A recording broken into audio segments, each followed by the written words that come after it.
ప్రజల జీవితాలు ఎనికిపోయినాయి.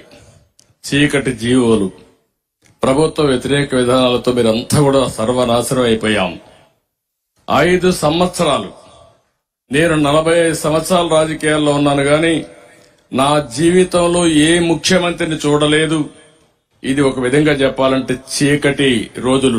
5 సంవత్సరాలు ఈ అమరావతి దానికి ఒక ఉదాహరణ. మీరు బండి ఇబ్బందులు చూస్తే మాట్లాడతాను.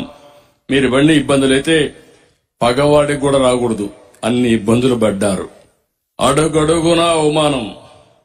రాష్ట్రానికి అండగా ఉంటామని 35,000 ఎకరాలు భూమి మీరు రాజధానికి ఇచ్చారు.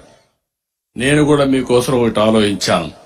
ఇంత ఉదారంగా వచ్చిన మిమ్మల్ని రాజధాని నిర్మాణంలో భాగస్వాములు చేసి పేదరిక నిర్మూలన ఏ విధంగా చేయగలుగుతామో, ప్రజలతో కలిసి సంపద ఏ విధంగా సృష్టిస్తామో దానికి నాందిగా అమరావతి కేస్ స్టడీగా ప్రపంచంలోని మిగిలిపోయేట్టుగా మనం ప్రారంభించాం.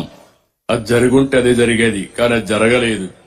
అందుకే ఈరోజు మీరు అందరూ చూస్తే అమరావతి ఏవైతే ఉన్నాయో మళ్లీ ఆ చీకటి జీవోలన్నీ తగలబెట్టాం.